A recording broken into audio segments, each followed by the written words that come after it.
Assalamualaikum warahmatullahi wabarakatuh. Ikuti dan kunjungi channel YouTube Maulizul Akbar NAD. Subscribe, like, share, komen.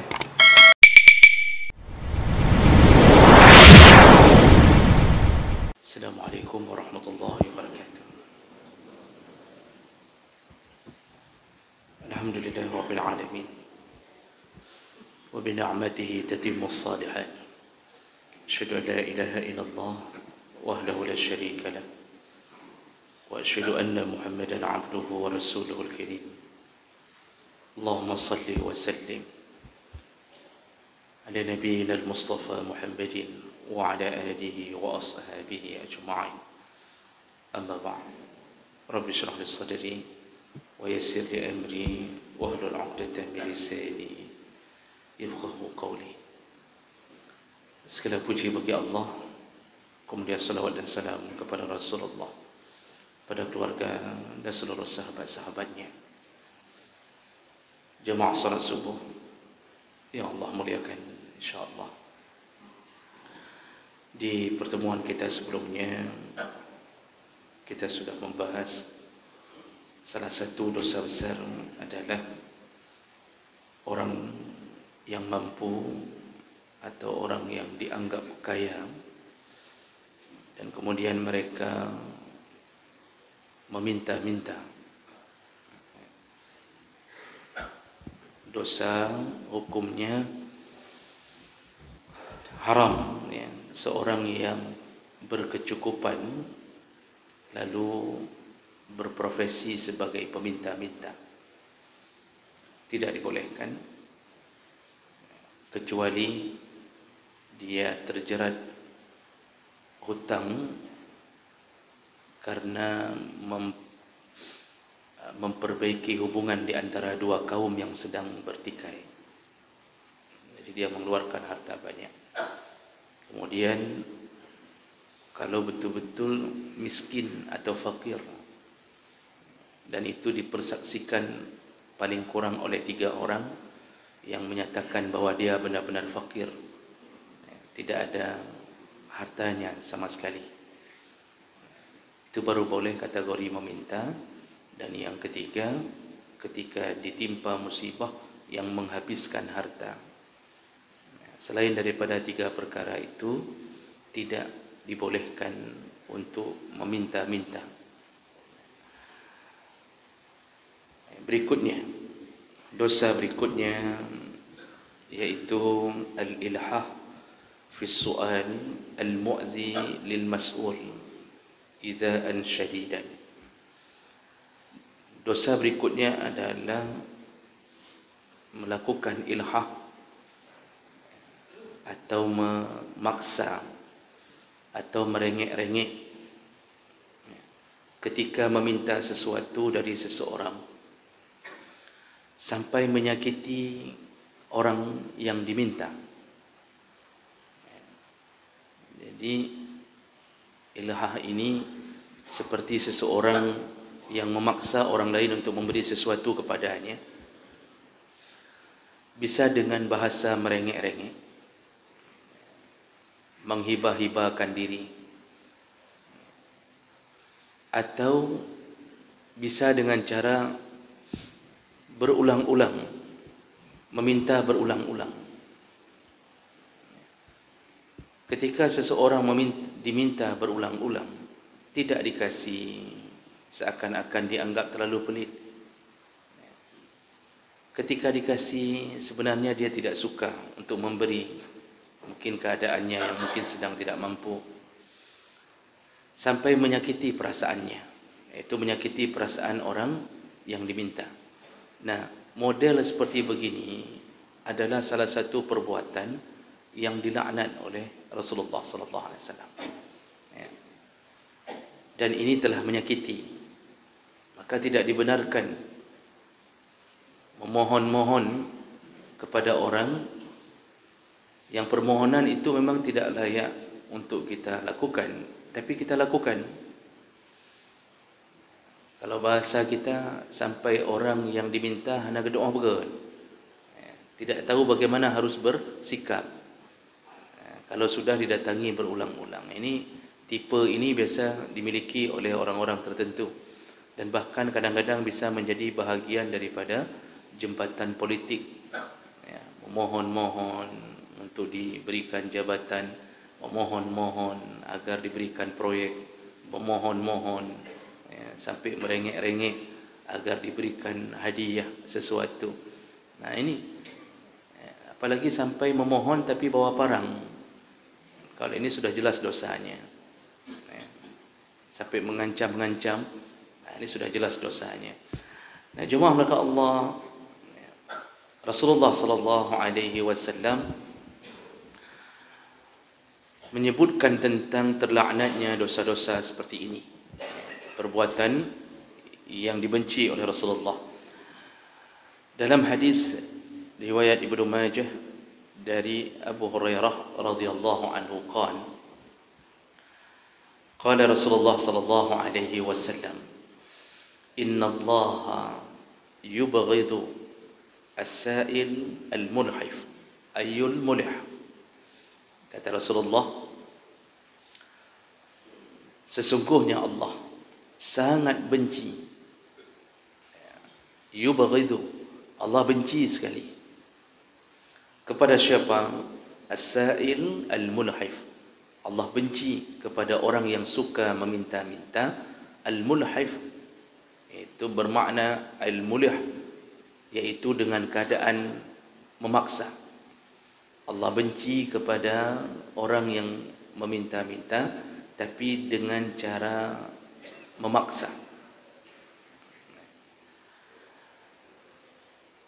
Dalam hadis yang lain, riwayat Imam Al-Bazzar, Rasulullah sallallahu alaihi wasallam menyebutkan, la yu'minu 'abdun hatta ya'manu jarahu bawa'iqahu.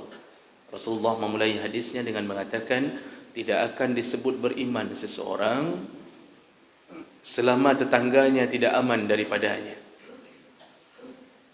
Tidak disebut beriman seseorang selama tetangganya tidak aman daripadanya. Ini yang pertama. Kemudian Rasulullah menyambung, man kana yu'minu billahi wal yawmil akhir falyukrim dhaifah. Barang siapa yang beriman kepada Allah dan hari akhir, maka hendaknya dia memuliakan tamunya. Ini kalimat kedua Rasulullah dalam hadis ini. Makanya ada orang yang kadang-kadang terkesan tidak suka kalau tamu datang. Jadi ketika tamu datang, wajah dalam keadaan tidak bersahabat. Ini menunjukkan siapa dia di hadapan Allah. Orang yang kurang imannya tidak suka kalau tamu datang, karena dia harus melayani, dia harus menyediakan makanan. Kadang-kadang dia sediakan dalam keadaan marah-marah. Kalau tidak marah di depan tamu, marah dengan istri, atau istri marah dengan suami di dapur. Jadi mau pep duluan di dapur baru angkat air. Itu termasuk kategori tidak beriman. Tapi kebalikannya, orang beriman ketika datang tamu, maka wajahnya ceria, menyambut dengan gembira, lalu kemudian dia menyediakan makanan-makanan yang terbaik yang dia miliki.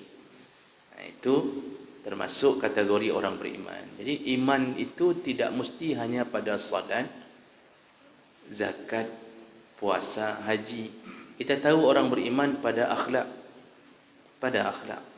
Maka jemaah maka Allah Subhanahu wa taala, ini kalimat kedua Nabi sallallahu alaihi wasallam, yang beriman kepada Allah dan hari akhir, maka dia akan memuliakan tamunya.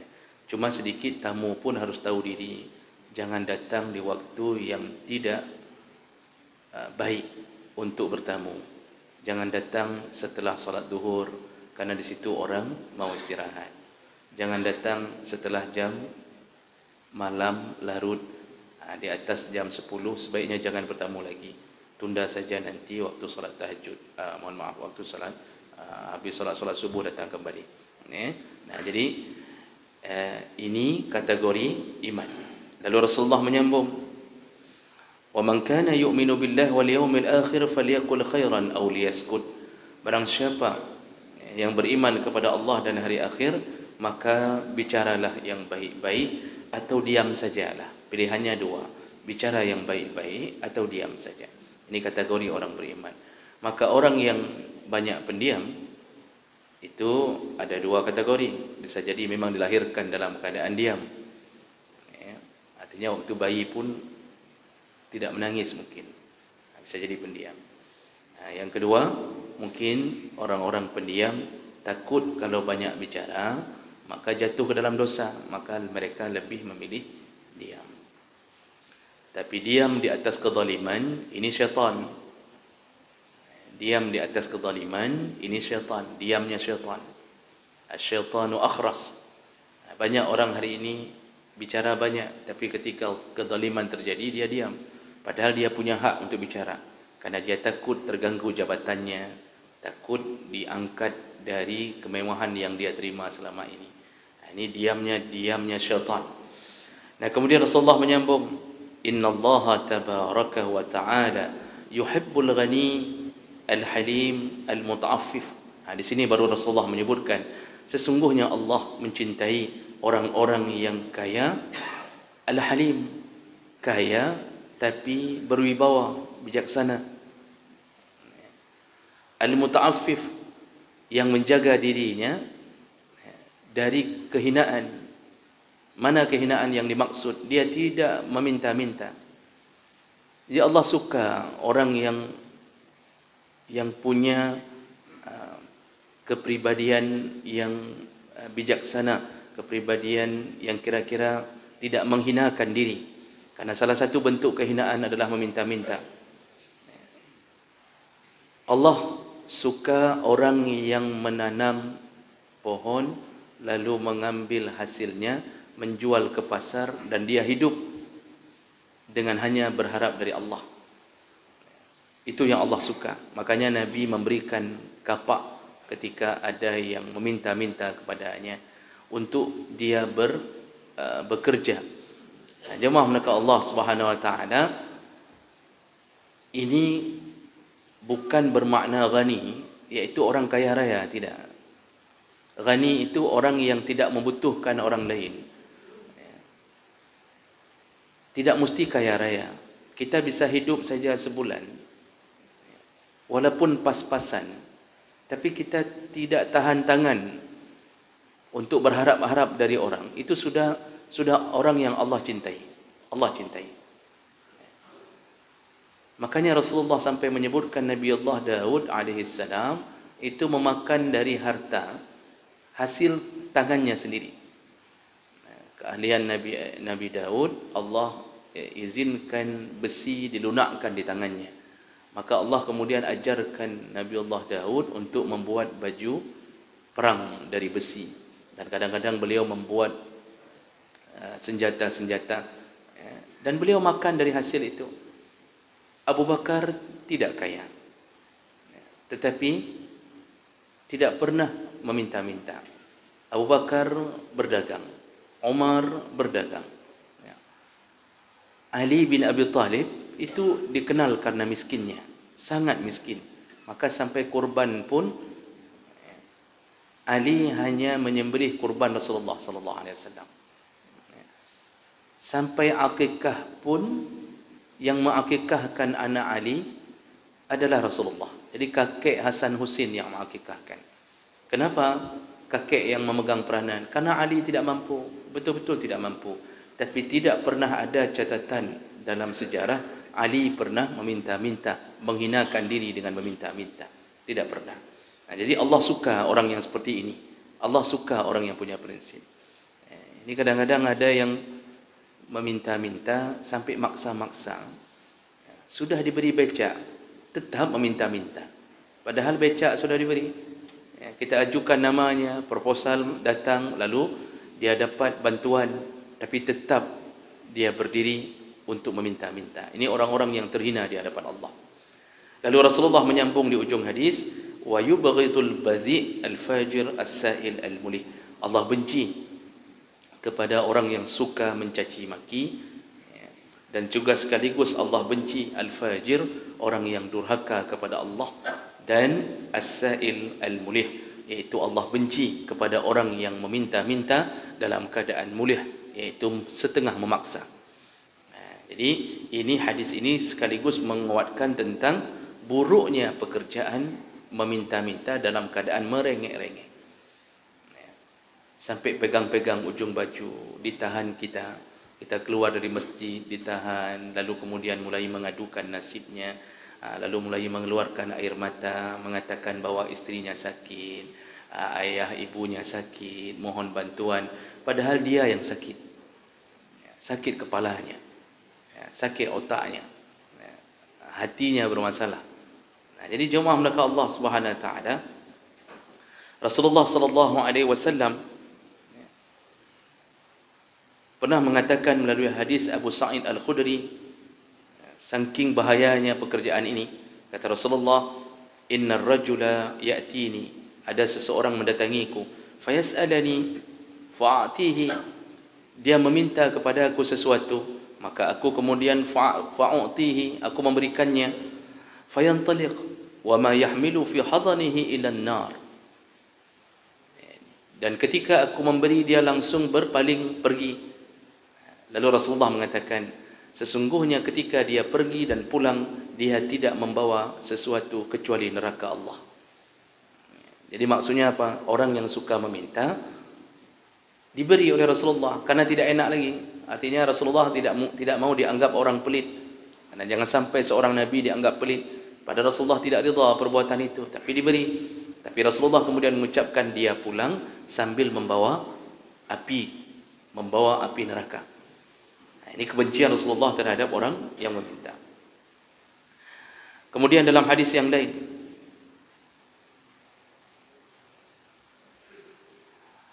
juga dari Abi Sa'id Al-Khudri, bainama Rasulullah sallallahu alaihi wasallam yuqassimu zahaban idza atahu rajulun, ketika Rasulullah sallallahu alaihi wasallam sedang membagi-bagi zakat dari emas, kemudian seorang datang berkata, ya Rasulullah a'tini. Lalu orang itu sedikit memaksa mengatakan ke Rasulullah, ya Allah, ya Rasulullah, berikanlah sikit, berilah zakat itu sedikit.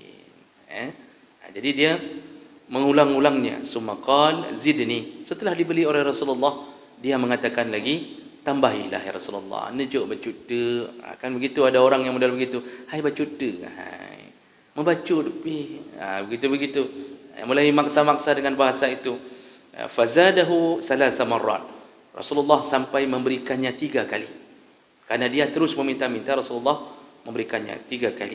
Summa walla mudbiran, dan kemudian dia berpaling pulang. Faqala Rasulullah sallallahu alaihi wasallam, ya'tini ar-rajul fayas'alani fa'utihi. Kata Rasulullah di depan sahabat setelah dia pulang, seseorang hari ini telah mendatangiku dan meminta sesuatu kepada aku, dan aku telah memberinya.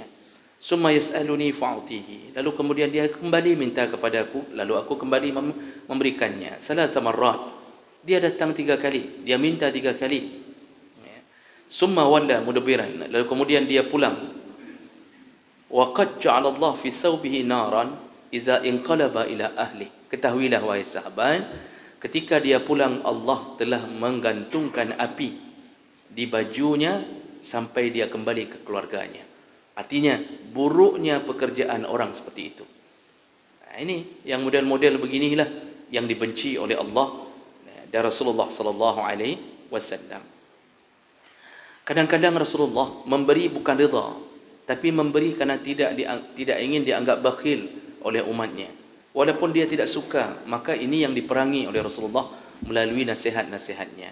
Jemaah mulakan Allah, seandainya kita tidak pernah meminta, maka Allah akan menanggung semua kesulitan hidup kita.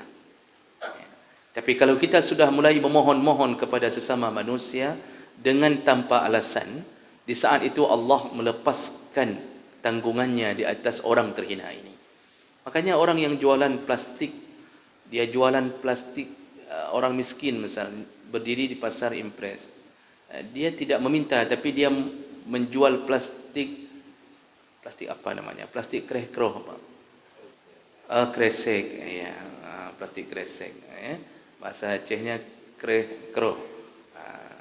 Jadi jemaah melakukan Allah Subhanahu Wa Taala, maka itu lebih mulia. Itu lebih mulia. daripada menahan tangan kita di pasar, memohon-mohon daripada orang lain, menghibah-hibah, sampai maksa-maksa. Ini kehinaan. Dan bagaimana posisi kita seandainya kita tidak pernah meminta tapi banyak orang yang memberi? Kita tidak minta tapi banyak orang yang memberi, maka dilarang untuk menolaknya. Dan ini berdasarkan beberapa hadis, di antaranya hadis dari riwayat Bukhari Muslim dari Ibnu Umar yang menyebutkan bahawa aku pernah diberi sesuatu oleh seseorang, lalu aku menolaknya. Lalu orang itu mengatakan, khuzhu, ambillah. Kalau datang sesuatu kepadamu dari harta yang halal, maka ambillah. Kalau engkau tidak ingin menggunakannya, bersedekahlah. Artinya, terimalah hadiah itu. Oh, kalau engkau tidak cocok dengan hadiah itu, maka sedekahkanlah kepada orang lain. Nah, di sini diadukan, karena ditolak diadukan kepada Rasulullah. Lalu Rasulullah SAW mengatakan bahawa kalau diberi sesuatu, maka kita terima, wala yarudduhu, jangan ditolak, kata Rasulullah. Fa innama huwa rizquhu saqahu Allah azza wa jalla ilaih. Kalau kita diberi sesuatu oleh orang lain, jangan ditolak, karena itu rezeki Allah yang datang kepadamu. Apalagi menolak, itu menyakitkan perasaan orang memberi. Sekecil-kecilnya jangan ditolak. Walaupun dia antarkan cuma kuah yang isinya 1 ceker ayam, jangan ditolak. Oh, tidak suka dengan ceker itu, berikan kembali ke ayam. Yang jangan ditolak. Kenapa? Menyakitkan perasaan. Maka jemaah melaka Allah, ini bukan bentuk meminta, kecuali kita menyindir duluan. Ini baru bentuk meminta. Ketika tercium bau dari tetangga, kita mulai nyindir-nyindir, ya Allah, masakannya enak sekali ya. Kayaknya pinginlah siang ini. Itu tetangga enak tidak enak. Ya, mau diberi, takut dia tidak cukup, tidak diberi, sudah disindir-sindir. Mengatakan, oh, baunya Masya Allah, apakah kami cukup hanya dengan baunya saja? Itu nyindir. Ini juga meminta-minta sampai berulang-ulang, lalu masuk ke WA, masih melakukan hal yang sama. Ini termasuk orang-orang terhina. Maka jagalah diri daripada meminta-minta yang setengah memaksa orang lain. Hiduplah dengan mulia. Hiduplah, jangan sampai terhina di hadapan Allah, di hadapan para manusia. Mudah-mudahan ini bermanfaat dan semoga Allah mempertemukan kita kembali di dalam surganya. Amin ya rabbal alamin. Subhanakallahumma bihamdik, asyhadu an la ilaha illa anta, astaghfiruka wa atubu ilaik. Wassalamu alaikum warahmatullahi wabarakatuh.